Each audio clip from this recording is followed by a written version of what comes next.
নমস্কাৰ মৰমৰ শিক্ষাৰ্থীসকল, মই প্ৰণৱে ইউটিউব চেনেল ফৰ এডুকেশ্যনৰ অন্য এটা ভিডিঅ'লৈ তোমালোক সকলোকে স্বাগতম জনাইছোঁ। মৰমৰ শিক্ষাৰ্থীসকল, আজি মই তোমালোকৰ মাজলৈ লৈ আহিছোঁ হায়াৰ ছেকেণ্ডাৰী ছেকেণ্ড ইয়াৰৰ পলিটিকেল ছায়েন্স নামৰ বিষয়টোৰ সমসাময়িক বিশ্ব ৰাজনীতি যিখন কিতাপ আছে সেইখনৰ অধ্যায় 7 সাম্প্ৰতিক বিশ্ব নিৰাপত্তা। এই ইউনিটটোৰ পৰা তোমালোকৰ বছৰীয়া পৰীক্ষাত বা ফাইনেলত আহিব পৰা কেইটামান অতি গুৰুত্বপূৰ্ণ চমু প্ৰশ্নৰ উত্তৰ। তেতিয়াহ'লে আহচোন পলম নকৰি আজিৰ ভিডিঅ'টো আৰম্ভ কৰোঁ। আৰু তাৰ আগতে তোমালোকলৈ এটা অনুৰোধ, এই চেনেলটো যদি ছাবস্ক্ৰাইব কৰা নাই তেতিয়াহ'লে ছাবস্ক্ৰাইব কৰি দিবা আৰু কাষতে থকা বেল আইকনটো প্ৰেছ কৰি দিবা। মই দিয়া এনেকুৱা ধৰণৰ শিক্ষামূলক ভিডিঅ'সমূহ বা বিভিন্ন বিষয়ৰ বিভিন্ন প্ৰশ্নৰ উত্তৰসমূহ নিয়মিতভাৱে পাই থাকিবলৈ। ইয়াৰ উপৰিও আগৰ ইউনিটকেইটাৰ যদি উত্তৰসমূহ চোৱা নাই মই ডেছক্ৰিপশ্যনত লিংক দিছোঁ, তাত গৈও চাব পাৰিবা।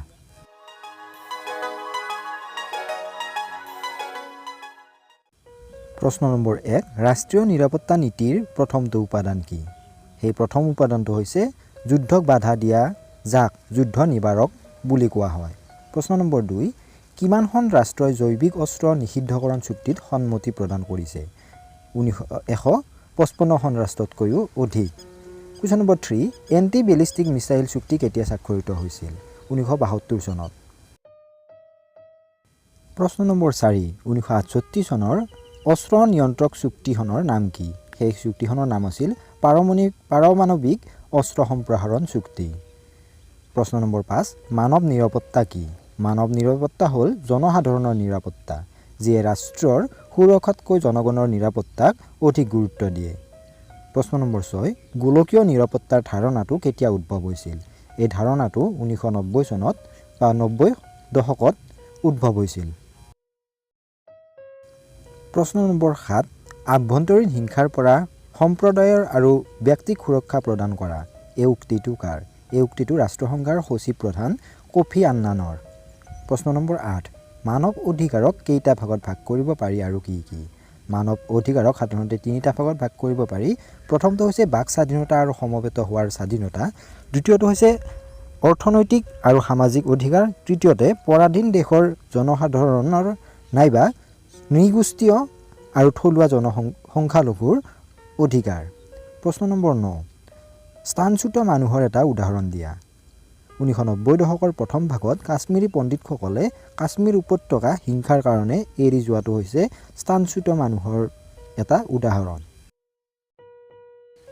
10 নম্বৰ প্ৰশ্নটো হৈছে পৃথিৱীৰ ভিতৰত আটাইতকৈ দৰিদ্ৰ অঞ্চল কোনটো?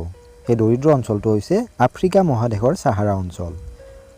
11 নম্বৰ প্ৰশ্নটো হৈছে কিমান চনত ৰাৱাণ্ডাত টুটছি জনজাতিয়ে অস্তিত্ব সংকটত ভুগিছিল? ইয়াৰ উত্তৰটো হ'ব 1994 চনত। 12 নম্বৰ প্ৰশ্নটো হৈছে ভাৰতবৰ্ষই পোনপ্ৰথমবাৰৰ বাবে কিমান চনত পাৰমাণৱিক পৰীক্ষা সম্পন্ন কৰিছিল? 1974 চনত প্ৰথমবাৰৰ কাৰণে পাৰমাণৱিক পৰীক্ষা সম্পন্ন কৰিছিল। কুৱেশ্যন নম্বৰ 13, ৰাষ্ট্ৰসংঘৰ কোনটো সংস্থাই পাৰমাণৱিক প্ৰযুক্তিবিদ্যাৰ নিৰাপদ আৰু শান্তিপূৰ্ণ ব্যৱহাৰৰ দিশটো চোৱা চিতা কৰে? সেই সংস্থাটোৰ নাম হৈছে আন্তঃৰাষ্ট্ৰীয় পাৰমাণৱিক ইন্ধন এজেঞ্চি। 14 নম্বৰ প্ৰশ্ন, পৰম্পৰাগত নিৰাপত্তাৰ ধাৰণাটো কিহৰ লগত জড়িত? উত্তৰটো হ'ব সামগ্ৰিকভাৱে পৰম্পৰাগত নিৰাপত্তাৰ ধাৰণাটো প্ৰধানকৈ সামৰিক শক্তি প্ৰয়োগ নাইবা সামৰিক শক্তি প্ৰয়োগৰ ভাবুকিৰ সৈতে জড়িত। 15 নম্বৰ প্ৰশ্নটো হৈছে নিৰাপত্তাৰ কি? যিকোনো ধৰণৰ ভাবুকিৰ পৰা মুক্ত হোৱা অৱস্থাকে নিৰাপত্তা বোলা হয়। কুৱেশ্যন নম্বৰ 16, নিৰাপত্তাৰ ধাৰণাটো কেইটা ভাগত ভাগ কৰিব পাৰি? নিৰাপত্তাৰ ধাৰণাটো দুটা ভাগত ভাগ কৰিব পাৰি। প্ৰথমটো হৈছে পৰম্পৰাগত ধাৰণা আৰু দ্বিতীয়টো হৈছে অপৰম্পৰাগত ধাৰণা। 17 নম্বৰ প্ৰশ্ন, ৰাসায়নিক অস্ত্ৰ নিষিদ্ধকৰণ চুক্তি কি? উত্তৰটো হ'ব 1992 চনৰ ৰাসায়নিক অস্ত্ৰ নিষিদ্ধকৰণ চুক্তি হৈছিল। এই চুক্তিত 181খন ৰাষ্ট্ৰই সন্মতি জনাইছিল। এই চুক্তিয়ে জৈৱিক আৰু ৰাসায়নিক অস্ত্ৰৰ উৎপাদন আৰু আহৰণ নিষিদ্ধ কৰিছিল। 18 নম্বৰ প্ৰশ্নটো হ'ল সাৰ্বজনীন ভাবুকিৰ এটা উদাহৰণ দিয়া। সাৰ্বজনীন ভাবুকিৰ এটা উদাহৰণ হৈছে আন্তৰ্জাতিক সন্ত্ৰাসবাদ। কুৱেশ্যন নম্বৰ 19, কিমান চনত আৰু কাৰ নেতৃত্বত অল কায়দা নামৰ ইছলামিক সংগঠনৰ জন্ম হৈছিল? 1901 চনৰ 11 ছেপ্টেম্বৰ তাৰিখে ওছামা বিন লাডেনৰ নেতৃত্বত অল কায়দা নামৰ ইছলামিক সংগঠনৰ জন্ম হৈছিল।